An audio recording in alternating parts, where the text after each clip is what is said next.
Meet the Beatles was the must-have accessory for every young American at that time. Good record, Capitol's distribution and financial muscle, and a TV programme, and the natural exuberance of the band. You couldn't really fail. The youth had to have that record, so it just, just went berserk, and it was the rest is history, really.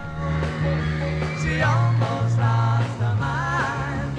Now she said she knows you're not the hurting kind. She said she loves you, and you know that it can't be bad.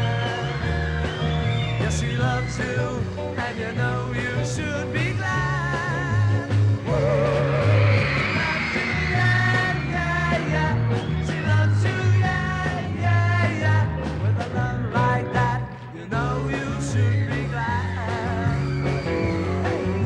Capitol Records had promised Brian Epstein that 1964 would be the year of the Beatles. In order to help fulfill that promise, they put together a truly extraordinary album. This is the independent review of that album, which broke the Beatles in America. She loves you, and you know you should be glad.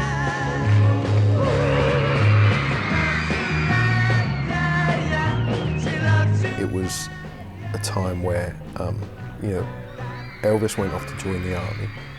Buddy Holly had been killed in an air crash and stuff like that. They were losing America was losing their great artists to whatever. And so I think it was just the right time, and it was what America needed.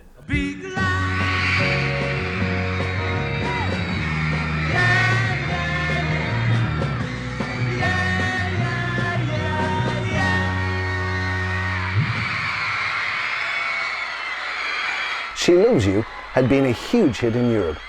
When it was performed live on the Ed Sullivan Show, it was one of the first Beatles songs the huge American audience had ever heard, but it would certainly not be the last. This was something of a minor miracle, because America had long been a graveyard for British acts. Throughout the 50s, every British act from Cliff Richard to Tommy Steele had tried and failed to crack America. Before the Beatles came along, there was no youthful music, didn't have a face, and nobody took it seriously, especially British music. I mean, all our exports were kind of pseudo Elvis Presleys or kind of show singers. It was really like trying to sell coals to Newcastle in a sense, because most of the British acts were copying the American acts. So the Americans had their own homegrown, their Elvises and their Buddy Hollys, etc., etc. So I think that was the reason. It didn't mean that the British acts were bad, it just meant they didn't need them. America had Chuck Berry, Elvis, Little Richard, Jerry Lee Lewis, Buddy Holly, a whole string of these giants. Who did we have? Lonnie Donegan, Joe Brown and the Brothers, Cliff Richard and Tommy Steele. Wow. The UK scene was actually pretty parochial at that stage, fairly self-contained, in that there were entrepreneurs, managers and people who would literally, they'd find people and they would literally invent them. They'd give them names, they would give them the songs to sing, they would give them the right haircut, the right look, the right image. Everything was just given to them. All they had to do was to act the part, kind of thing. And I think that was never going to go over in America. You have to have a real certain amount of X factor in you to be able to crack America. It's a huge market, so record companies love it because, once you're out there, man, it's pretty much world domination you've got going on. I think with the Beatles, what they had was they had the right combination of everything. These guys went over there and they had charisma, they had actual real talent because they played their own instruments. They weren't just singers. With the backing of EMI Records, the Beatles had achieved huge success in Britain and Europe, which had propelled the band to unheard of heights of fame. By 1964, the group were already established as both an albums and a singles chart act. Well, shake it up, baby. Shake it up, baby. Twist and shout. Twist and shout. Come on, baby. Come on, baby. Come on and work it on out. Work it on out. By the end of 1963, the Beatles had become a British cultural phenomenon. They'd hit big with singles, they were all over the place. Beatlemania had definitely broken out. They were really the watchword of the time. Everybody was talking about the Beatles. They had gone from the start of the year when they were, who? To by the end of the year, you don't know who the Beatles are? What's wrong with you? They had become the cultural phenomenon. In Europe, they were being mobbed everywhere they went. In England, they were doing these huge UK tours, these big package tours, with pandemonium at every city they visited. And they were visiting every city. If you looked at the Beatles' itinerary, it would have made you weep. Everybody wanted for them for TV shows, interviews, gigs, award ceremonies, and they had to write songs and record. It was just unbelievable. Unbelievable. I don't think by late 63 they'd actually had a day off. They'd had 4 massive singles in 63, Please Please Me, From Me to You, She Loves You, I Want to Hold Your Hand, all in one year, which meant that by the end of 63, America was ripe for the taking. They were huge at the end of 1963, and we had never seen anything like it before. Why do I always have to say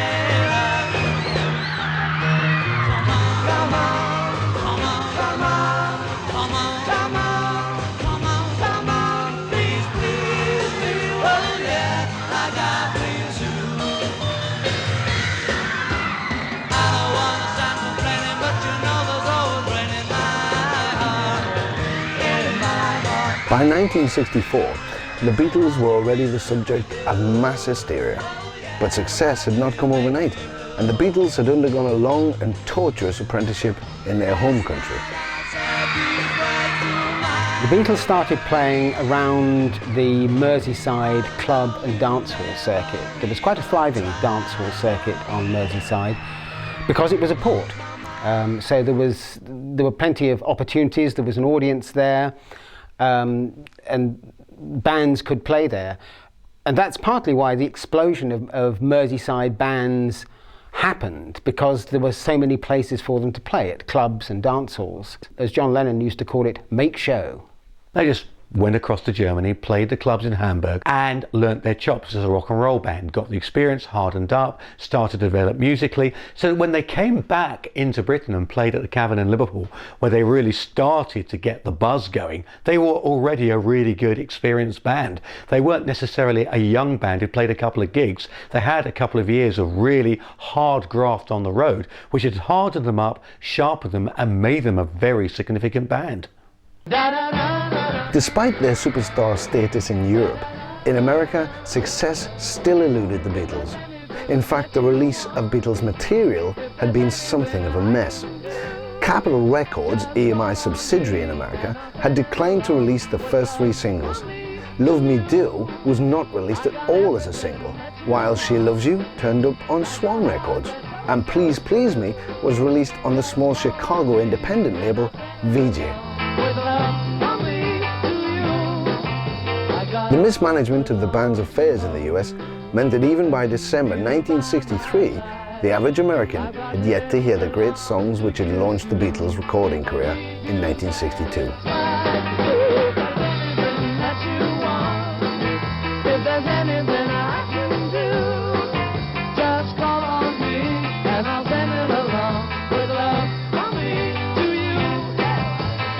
Capitol Records, who were the American subsidiary of EMI, if you like, they had EMI of Parlophone over here, all owned by EMI, Capitol Records in the States. Capitol simply did not take up the recording options. At that particular time, English acts were taboo. You could not get arrested. The English acts, as we've discussed, were traditionally unsuccessful in the States. And so those early singles were greeted with a lukewarm reception from the head honchos at Capitol Records. Obviously, they were a bit slow to catch on what was going on in Europe. I mean, it's understandable, because before then, nothing had worked from Britain to America. So it's understandable they were a bit cagey about it. Yeah, okay. So they stuck them out on a couple of small indies, and they were released. Of course, the indie labels don't have the clout of Capitol Records, so there's no promotion. So there's quite you know, a muted response, I think, to the early Beatles releases. The first 3 singles maybe didn't really do a great deal. Well, I saw her yesterday, it's who she's thinking of, and she told me what to say. She said she loves you, and you know that can't be bad. Yes, she loves you, and you know you'll soon be glad. None of the early Beatles albums, which had proved so successful elsewhere, had even been released by Capitol in America. And Vee-Jay were too small to make much headway with their own album release entitled Introducing the Beatles. Despite the fact that the group had enjoyed its first UK hit in 1962, as late as January 1964, US audiences were still largely unaware of the existence of great Beatles songs such as the brilliance of Please Please Me. Last night I said these words to my girl. It was 2 minutes and 3 seconds of pure magic. It literally blasted out of the radio. Come on, come on, come on, come on, come on, come on, come on, come on, please, please, please, oh yeah, like I please you. We'd had Love Me Do, and then this thing came along, you know, with that lovely harmonica riff, that big, fat, dry sounding guitar, and the vocals literally sizzled. It was an incredibly powerful sounding record on the radio. Come on, come on, come on, come on, please, please, please, oh yeah, like I please you. I still remember the first time I heard it when I was 7 years old, and I was round at my uncle's flat and he had a radio on the Light channel. And when that song came on, it sounded different to everything else. It was completely apart from what was going on at the time. It didn't sound like the rock and rollers. It didn't sound like Chuck Berry or Little Richard or Elvis or any of those people. It didn't sound like Cliff Richard or Tommy Steele. It sounded different. It had harmonies the like of which you'd never heard before. It had an arrangement the like of which you'd never heard before. It had a melody that stood out, immediately hit, and came back consistently.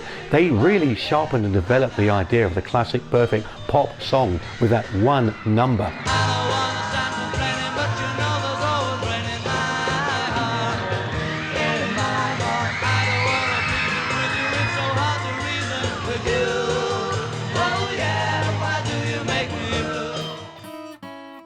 In this particular song, they've got a lovely little bridge before the chorus, which moves through a bunch of chords, and it's great. You know, if you hear the harmonies on top, they could have kept just one chord to work below all the harmonies, but they're really clever and they move it because it creates a much better harmonic sound.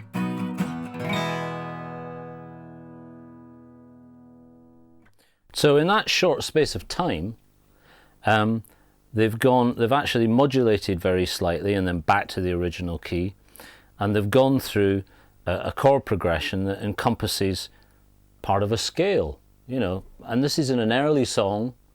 They've used also at the beginning of it, they've used a drone. So there's an E drone on the top, and then immediately they go out of key and they go G, A, B, but that leads us back to the E again. So in that first 8 bars, they're showing great musical ability. You know, they know what they're doing and they know how to build tension. Last night I said these words to my girl.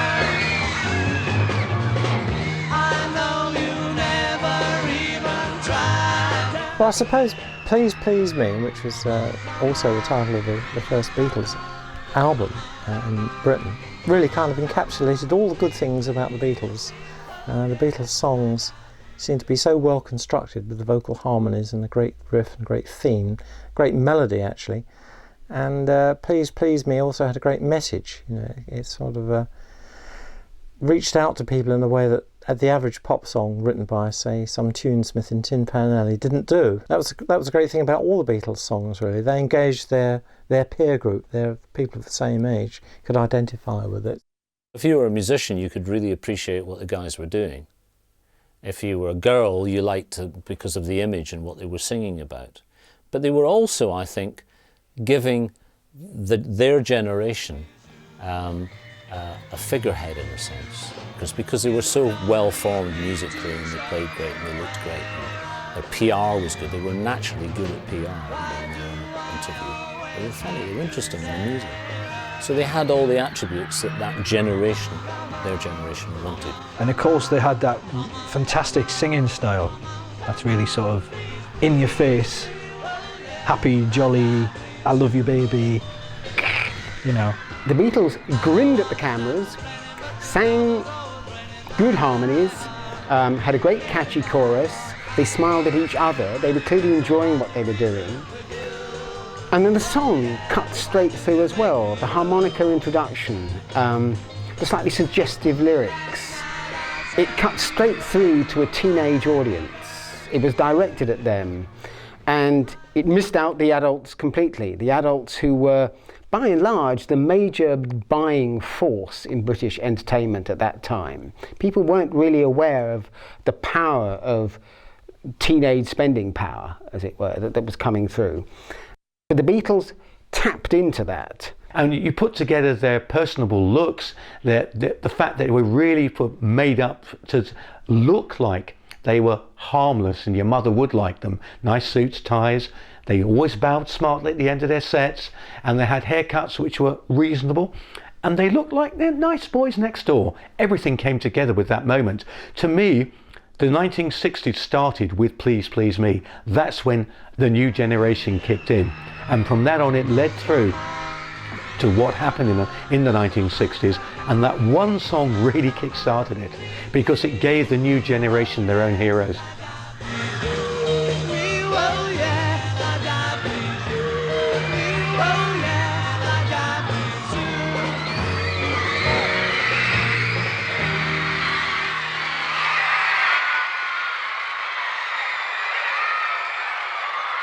The timing of the Beatles' invasion of America was clearly vital, and manager Brian Epstein had played a crucial role in timing the trip to coincide with the first rumblings of Beatlemania in the US. The time chosen was February 1964, and it was carefully calculated to coincide with a groundbreaking appearance on the all-powerful Ed Sullivan Show. The Ed Sullivan Show. And now, here he is, Ed Sullivan. Thank you very much.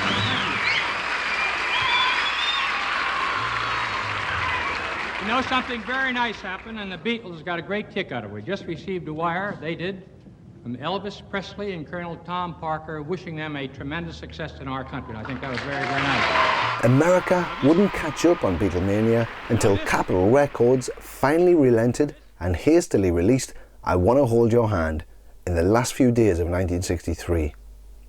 The single was an instant hit, and it was natural that the band would use the song to introduce their first US television appearance. Now, yesterday and today, our theater's been jammed with newspapermen and hundreds of photographers from all over the nation, and these veterans agree with me that the city never has witnessed the excitement stirred by these youngsters from Liverpool who call themselves the Beatles. Now, tonight, you're going to twice be entertained by them. Right now, and again in the second half of our show. Ladies and gentlemen, the Beatles!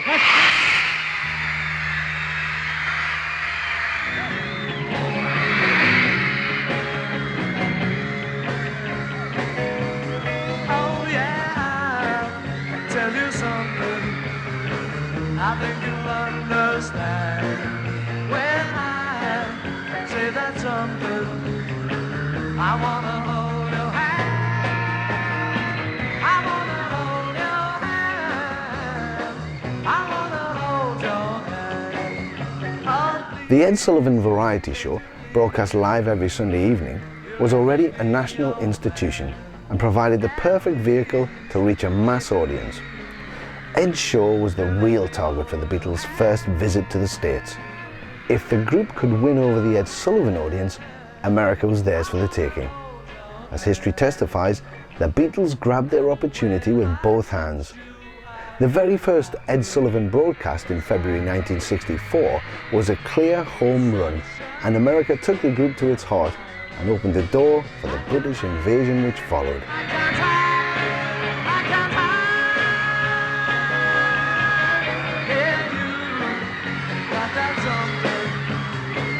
I think you'll understand when I say that something. I wanna hold your hand. The Ed Sullivan Show was a massive TV show in America. It was networked by CBS and reached around 70 million people every week, which is a big audience. Everybody watched the show basically on a Sunday night. And it was Ed Sullivan that brought Elvis Presley to American audiences, so back in 1956. So with that precedent, Brian Epstein was very keen to get the Beatles on the Ed Sullivan Show. All of us on the show want to express our deep appreciation to the New York Police Department for its superb handling of thousands of youngsters who flooded Broadway at 53rd Street, ready to greet the Beatles under the command of Deputy Chief Sanford Yarrow. Ed Sullivan did them a huge favour, because once the vast mainstream of the American public could get to see this extraordinary band from England, it was the start of the floodgates. It started Beatlemania, because it wasn't just a few people that listened to the radio and checked out the new band from England. This was middle America discovering the Beatles, and overnight they were superstars. Once again, they're easy to interview.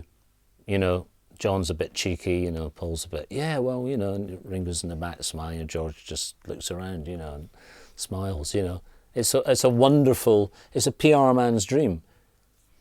Mainly as well, of course, because, as I say, they can do it, they don't have a problem selling what they've come to sell. It's natural to them.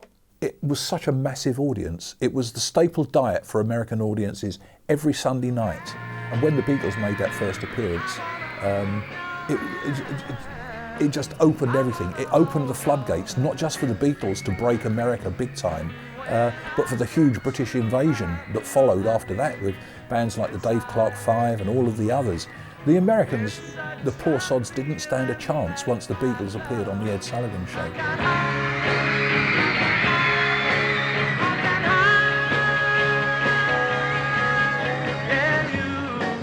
At last, the Beatles had the promotion they needed and the backing of a US label with some muscle.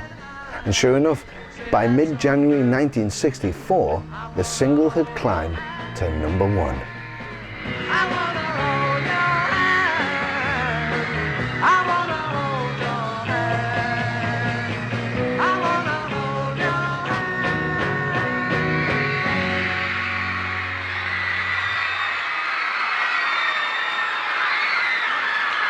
The timing could not have been better.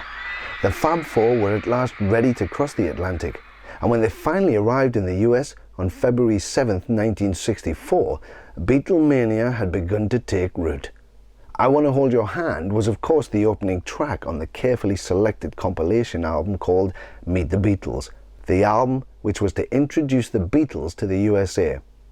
As Epstein had hoped, it heralded the arrival of Beatlemania in the States.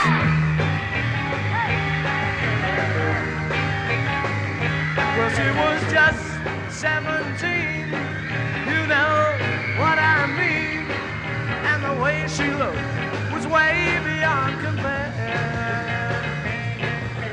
How could I dance with another?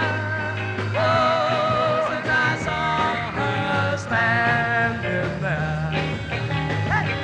I Saw Her Standing There, which apart from being a great hit single, was actually a B-side in America, but it was the first track on Please Please Me, so their first album. So lots of firsts really about that song. And a classic Beatles performance in many ways, because it was such a driving piece, and sort of John and Paul together, working together on that song. And it sent out this message immediately. This is aimed at a young audience. The falsettos on the chorus, the shaking of the heads, all of these things were just aimed at a teenage audience, right down to the 1, 2, 3, 4 as they begin. And that was how many years before punk?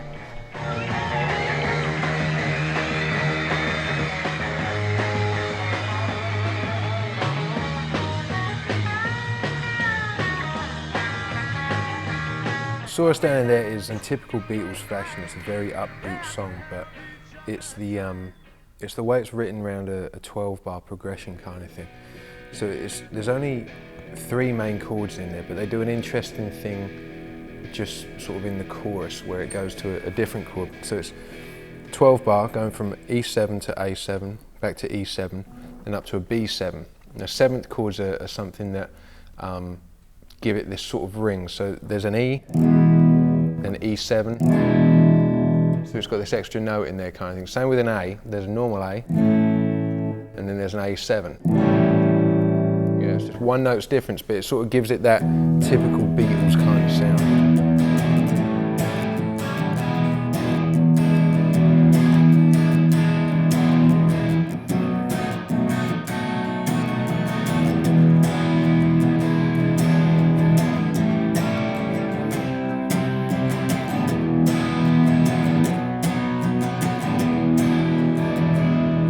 It's the bit towards the end there that changes, you know, it's the...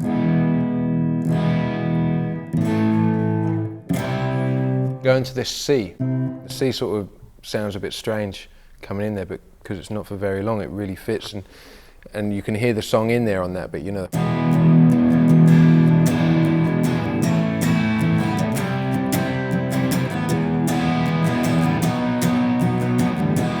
So it's just a really good mixture of use of 7th chords, a 12-bar progression, but with an extra chord thrown in there, and it gives this really great kind of, it's typical them, it's typical Beatles, you know.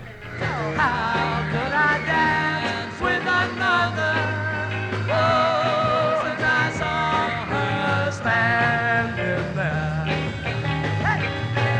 there. Along with other tracks that the Beatles were doing, like Please Mr. Postman, for example, Twist and Shout, which were cover versions, you were never really sure where I Saw Her Standing There came from. It was one of those tracks that was so familiar, you felt it had to be a cover because you could sing it after one listen, and after half a listen you could sing it, and yet it wasn't a cover. That was a very clever thing about the Beatles and the early marketing, that the covers were as like Beatles songs and the Beatles songs were like covers. A track like I Saw Her Standing There, so much built on crafted melody. It was a wonderful song that sticks in your head immediately.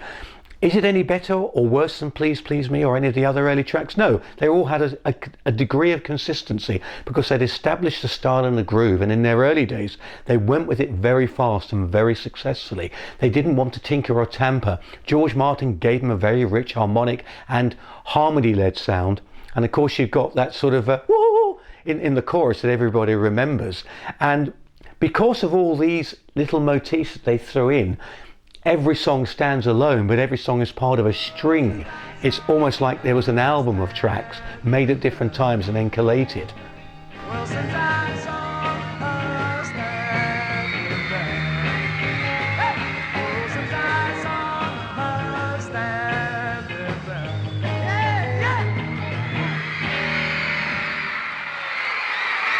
yeah! It is ironic, but the lack of record company activity in America was eventually to work in the group's favour. The fact that virtually nothing had been properly released gave Capitol the opportunity to review and reassess the Beatles' back catalogue. Capitol decided to take no chances and hit the American public with a dynamic calling card which featured the best unreleased tracks. The result was one of the most amazing albums to be released. It was entitled Meet the Beatles. Faced with a huge demand for Beatles product, Capitol Records, who'd shown no interest in any previous Beatles product, decided to release I Want to Hold Your Hand as a single, for which they were duly rewarded with a #1. They then needed to put an album together quickly in order to cash in on this, only of course to discover that they actually didn't have the material. It had been offered to other people. So they didn't have the Beatles' first album, effectively. So they put together an album very quickly called Meet the Beatles, which consisted of I Want to Hold Your Hand, and I Saw Her Standing There, and a couple of B-sides, and then they picked tracks from the new Beatles album, the second Beatles album called With the Beatles, and flung it out. So it was really only a case of how much are they going to throw at it, and what they actually did was they threw something like $50,000, which was a huge amount of money in those days, at the PR. But they were also getting their accountants and their reps, the record reps, which you used to have in those days, to wear Beatles wigs, which is just fantastic. I would love to be in a situation nowadays where I could go into a record company and say, get the accounts department to wear these wigs while they're going to the bank to talk to the bank. I mean, they knew what they were doing by then. They knew that the Beatles were huge and that they were going to make a packet out of them in a way, kind of thing. They still had yet to prove it, but I think they knew then that they were onto a winner. And so they brought out this album, which was typically them. It had some great tracks on it. It had this picture on the front, which said it all about the band, kind of thing. It's quite an inspired choice when you look at it. When it's very, very cleverly done, and that's really set the pace for the rest of the Beatles in America. Even though apparently it's hard to come by, in those days you couldn't get it in the UK at all for a long time, but obviously it's sold like hotcakes in the States. Thank you very much, everybody, and good evening. How are you? All right. This song we just done was called This Boy, and it was off the album we made for Capitol. LP, that's LP in English. It's the same thing. I can't speak. It was off the LP. Oh, all right. It was off the LP we made for Capitol Records album, you see. Anyway, of course you can. Right, we'd like to sing another one off the same LP. This one's called All My Loving. Close your eyes and I'll kiss you. Tomorrow I'll miss you. Remember, I'll always be true. Interestingly, the tracks they chose were the songs that Lennon and McCartney had written themselves. Although that still didn't seem to include No Reply for whatever reason. That was the track that opened with the Beatles. But somehow Capitol didn't seem to want that track. They also didn't want the tracks that the Beatles had sung covering American songs, because that, as far as they were concerned, really was taking coals back to Newcastle. What was the point in having the Beatles singing You Really Got a Hold on Me when America had already heard the Velvelettes doing it? It's quite inspired, really, because they kind of didn't con the buy in public, but they made it look like the Beatles had written all their own songs, and always had, which they hadn't. But so they'd taken all the certain songs and B-sides and made it look, it's all Lennon McCartney material, George Harrison material. So. But yeah, it's a good record, yeah.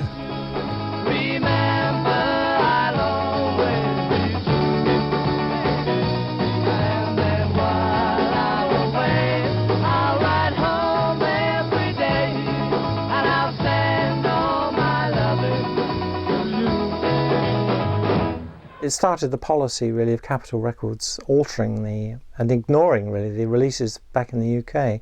They would produce their own selection from current hit singles or album tracks and put them together, repackage them as their own tailor-made American releases. That would cause quite a lot of controversy later. A lot of people criticised that policy, but I suppose it was a result of needing to catch up. They had to. They'd started off in kind of halfway through the Beatles' introduction, so to speak. But it was just a case of the record company's own policy, which they continued with right up to the White Album. They continued messing about with Beatles products for some years to come. But then, of course, in those days, record companies were all powerful, and you didn't mess with Capitol Records. So if that's the way they wanted to do it, there wasn't a lot the Beatles could do about it, really. It was a whirlwind rise to success, and I'm sure the Beatles were quite happy to get, and Brian Epstein, whatever material they could, let's get it out officially on a label that could do the business and not one of these small independents. So certainly Swan and Vijay were not equipped to do the job that Capitol could do, and I think probably Epstein and the band were more than happy for Capitol to put out the compilation that they felt was appropriate and would do the job. It'd be almost impossible these days, because what would happen is, in the contract, you'd have to talk to at least the songwriters of the tracks to be able to say, well, we're going to start messing this around. You wouldn't just do it, because the songwriter could put an injunction on the record because of licensing with MCPS, which is a mechanical society. Every record company has to have a license from them to release records. But in those days, laws were very different, or people didn't understand about intellectual copyright in those days anyway. They just didn't know. So a record company could pretty well do anything, because they just, smooched the band, Yeah, I'll be fine. Here, have another glass of champagne, You want a bigger hotel room? No problem, I mean, they paid for it all in the end, of course, but it wouldn't happen today.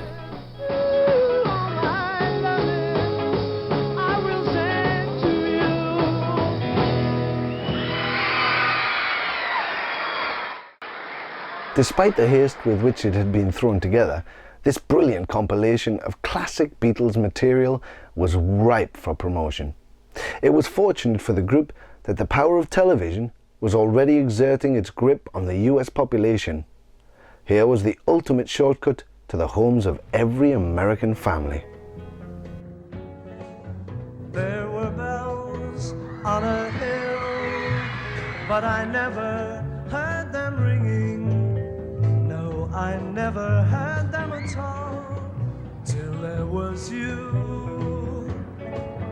There were birds in the sky, but I never saw them winging. No, I never saw them at all, till there was you. Then there was music, wonderful roses, they tell me, in sweet, fragrant meadows of dawn and dew. There was love all around, but I never heard it singing. No, I never heard it at all, till there was you. It's the album that they needed to have to break America, I think. It was this compilation that was put together, and it's just full of everything they're good at. It's just great songs, and you can sort of hear the character in them and stuff like that. It's just a great album. Every song on there is a fantastic song in its own way, and it's starting to show an early indications of where they were at as a songwriting team, the whole band, and the sound that they created. The fact is that Capitol's compilation of Meet the Beatles, the track selection was made purely on commercial considerations and not on A&R considerations. And to anybody in England, listening to Meet the Beatles just sounds odd, really, because it doesn't seem to run in sequence. Just sounds different, doesn't seem to make much sense. It's not a bad representation of what the Beatles were about at that time, because they didn't actually do things in an album fashion. In fact, for a lot of artists, albums are just a collection of hit singles. They weren't seen as being self-contained in their own right and entities that had an artistic significance beyond being a bunch of songs. So it actually stands up quite decently, and I'm not sure if the Beatles themselves or George Martin had had a significant input, much would have changed.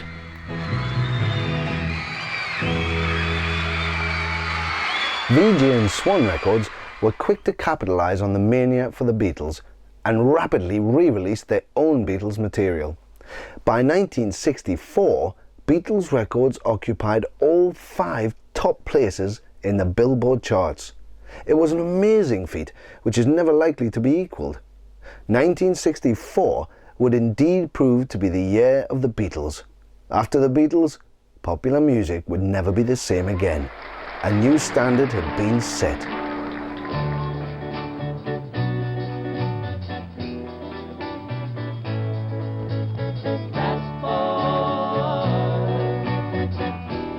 Took my love away.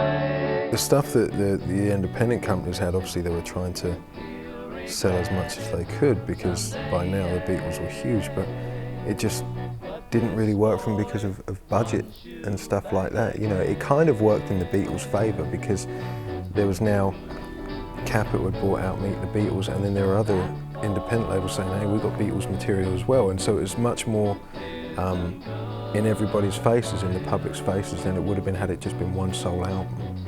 VJ Records, who had picked up the rights for the first Beatles tracks, they put out an album called Introducing the Beatles, which pretty much consisted of the first album. That, in the wake of Meet the Beatles, that album shot straight up to number 2 and stayed there for 9 weeks. VJ then had themselves a number 3 single hit with Please Please Me, and then a number 2 hit with Do You Want to Know a Secret? Meanwhile, that little New York label Swan, which had picked up the rights to She Loves You, put that out and found themselves with a number 1. Meanwhile, a completely unknown label called Tolly seemed to have acquired the rights to Twist and Shout, which gave them a number 2 hit single, and then Love Me Do, which was another number 1. Meanwhile, Capitol, who had at least had themselves a number 1 with I Want to Hold Your Hand, then just had one more number 1 with Can't Buy Me Love. The Beatles at one time were in the top 5 positions in the Billboard chart for, you know, like I think it's ever been done since. It certainly hadn't happened before. So I think everybody was happy. I think probably Capitol didn't care about the little bit of money those two companies would have made. They now had the product back, and they had the muscle to promote it. So even if VJ were trying to put out other compilations, Capitol probably would have just let it die, because it would have naturally died a death and they wouldn't have lost very much money. Oh, and this boy could be happy just to love you, but oh my, that boy. The Beatles would return 4 times to America during 1964 and 65, each time appearing on the all-powerful Ed Sullivan Show. So by the time of the final appearance in 1965, the Beatles were a fully fledged phenomenon.